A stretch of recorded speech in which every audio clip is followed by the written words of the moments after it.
check on how the peas and the garlic are doing. Have they sprouted?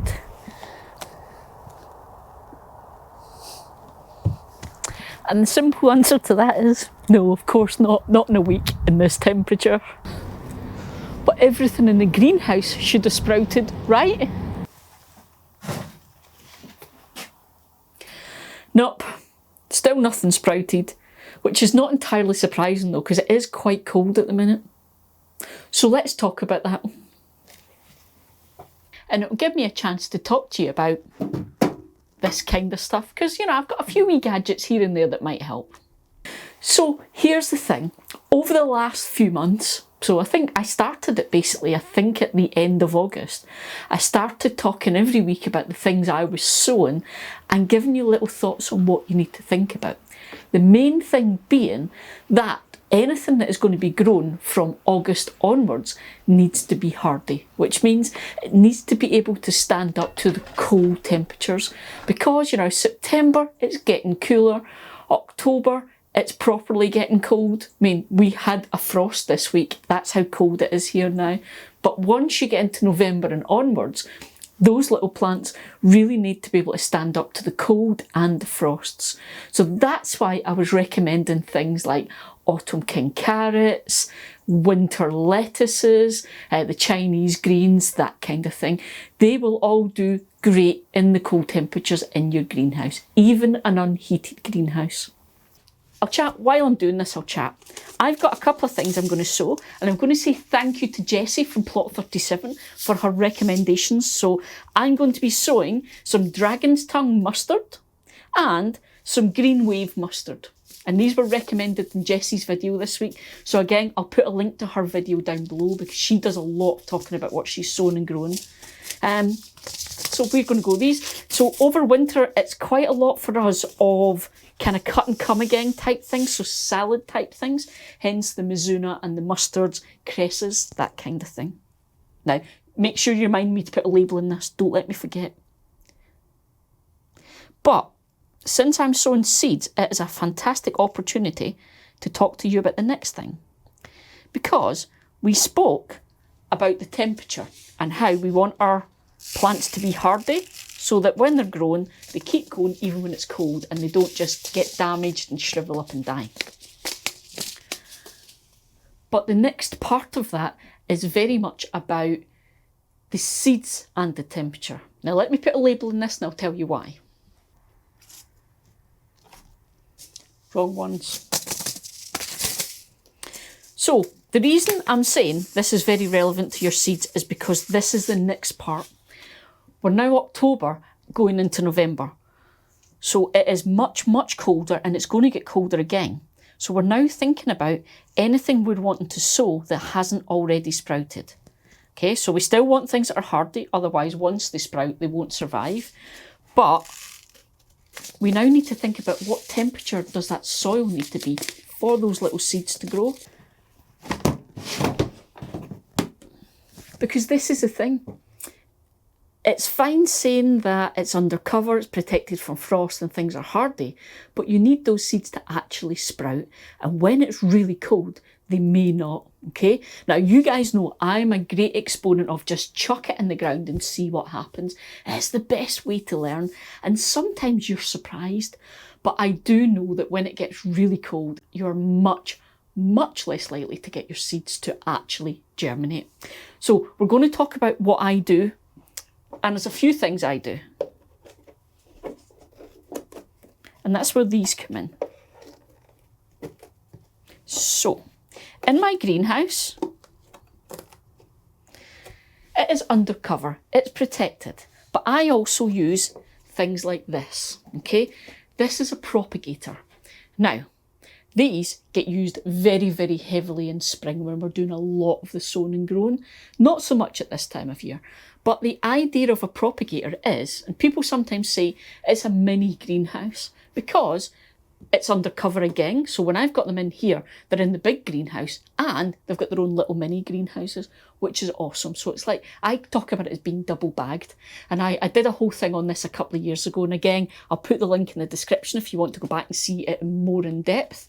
But that just provides its own perfect little environment in there. Okay, so once it's watered, it's got this cover, so any of the sunlight hitting it, it'll store that for a little bit longer in there, keep it slightly insulated.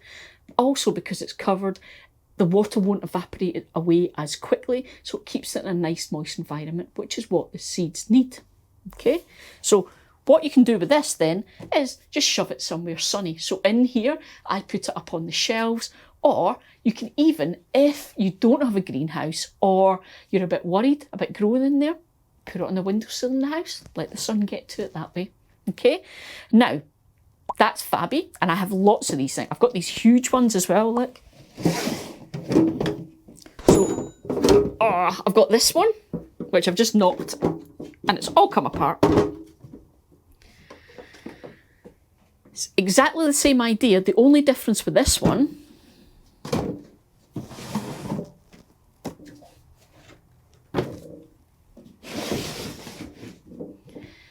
is that it lets you add layers to it. So you can start off when things are tiny with just the lid on there, and then add these tiers every time you need to add height, so as the plants grow. So if you're really wanting to keep it in there and protected, that's options. So this was quite handy for me last year for the tomatoes, because tomatoes get quite tall quite quickly, and I had them in here. It's just exactly the same idea as these. It's a propagator. Now, I've got other propagators that aren't as tough as these. These ones are some of my favourites because they are really, really tough. Okay, and they get thrown around in here and dropped and all sorts. But they also have these little vents, which are essential, because even though you want things to be undercover and protected, you always need ventilation as well, because you don't want a damp, warm environment with no moving airflow. That's when you just get nasty moulds and things happening. So these are fantastic. Now, the next part then. You will come a point where that soil is just not going to be warm enough for things to germinate, okay? And that's what we're talking about here. When we're talking about the temperature and we're wanting seeds to germinate, we're talking about the soil temperature. That's what's important, okay? It's the temperature of the soil that will get that little seed to germinate. And once that little seed's a plant, it's the temperature around that will be really important for it. And that's why we worry about frost, because we don't want it damaging the leaves.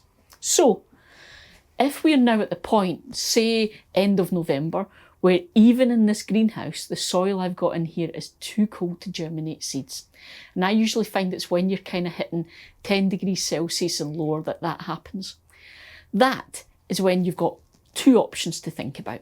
Okay, so number one, if you have an unheated greenhouse and you don't have power or anything like that, that's when I mentioned about you may want to take these indoors, and you can then have them on a window ledge where they will get heat from being in the house, they'll get light from the sun through the window, heat them up, and you can keep them in the house if they're things that you don't think will do well out in your greenhouse. There's also another option.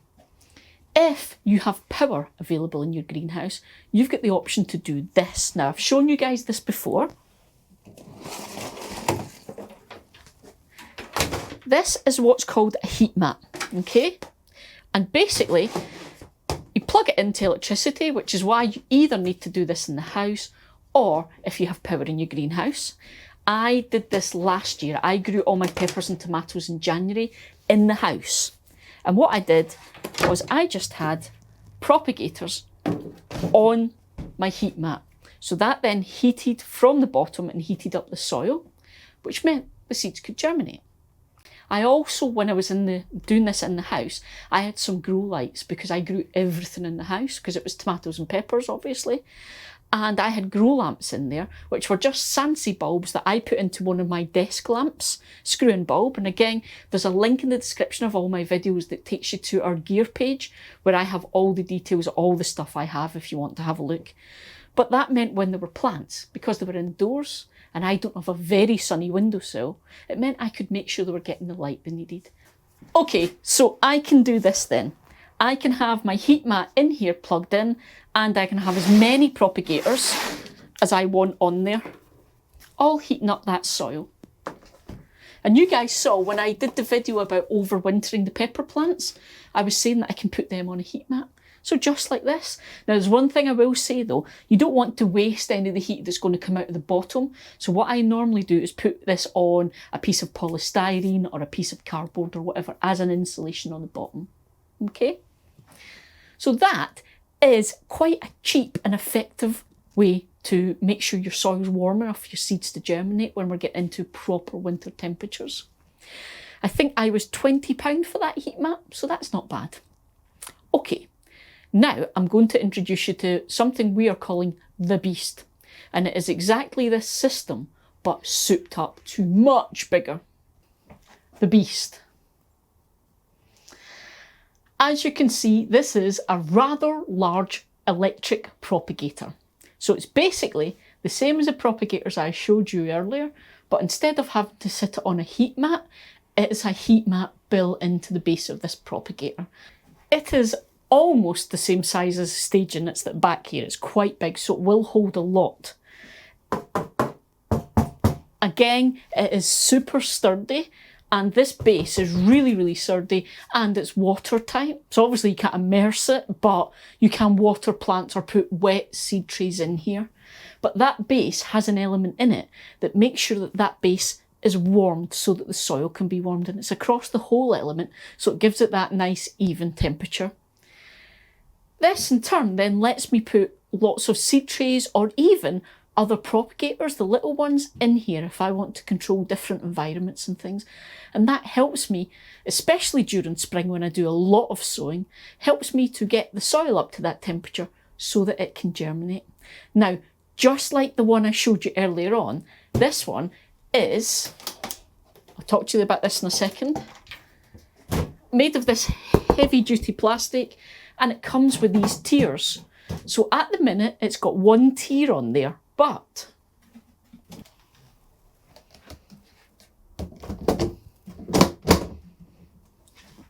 I can actually choose to buy more tiers and build it up, which is really handy because I'm going to be using this for peppers and tomatoes in spring, and obviously those tomato plants get quite tall.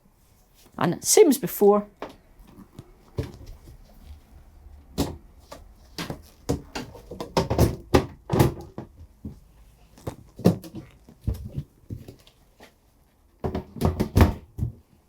lid goes on, and it's a nice sealed, or not sealed, but it's a nice secure environment for all those little seeds you're growing. You're going to have the heat from the bottom. The plastic surrounds and lid offer a little bit of insulation and will hold some of that heat in, and it will keep all that moisture in where it needs to be. So propagators are quite handy for that. Now here's the thing. This is the 100 watt vitopod, the very, very big one. With this one, this is actually a bit big for my greenhouse, to be honest, and it's far too big for me to take indoors and use indoors. A smaller, a 50 watt one is half the size. It would have been much better, but my eyes were bigger than my belly, and this is the one that I went for. Now I'm taking you handheld to show you this other thing. So I've talked about the fact it's a heated propagator and there's an element in this base, okay? Now the other really cool thing, with my little grow mat, I had to buy a thermostat separately so I could control that temperature because I didn't want it getting too hot and then burning the roots of the tiny little seedlings. This actually comes with a thermostat. You don't have to buy it separately. I've got it on the wall over here, but you can see you can actually set and tell it what temperature you want things to be. And then it has this little probe that you put in there and you put it into the soil where you're growing your little seeds and plants, and it will measure the temperature of the soil. And when that temperature is right, it will switch the heater off. And if the temperature drops, it will switch it back on again. How fantastic is that? But also, there is another add-on that you can buy for this. So there are two Sun Blaster grow lights that fit to this rack that goes on top. And again, because you can be adjusting the height with these tiers, you can also be adjusting the height of the grow lights, but they also come with the fittings so that if you want, you can hang them from cables, which is quite common. So you may, depending on what you're growing, want to have grow lights going. And again, If you're growing indoors, so if you were, say you had a potting shed, you wanted to use something like this in, that's when the lights would come in, because obviously it would then give you that very good direct light that your little plants need.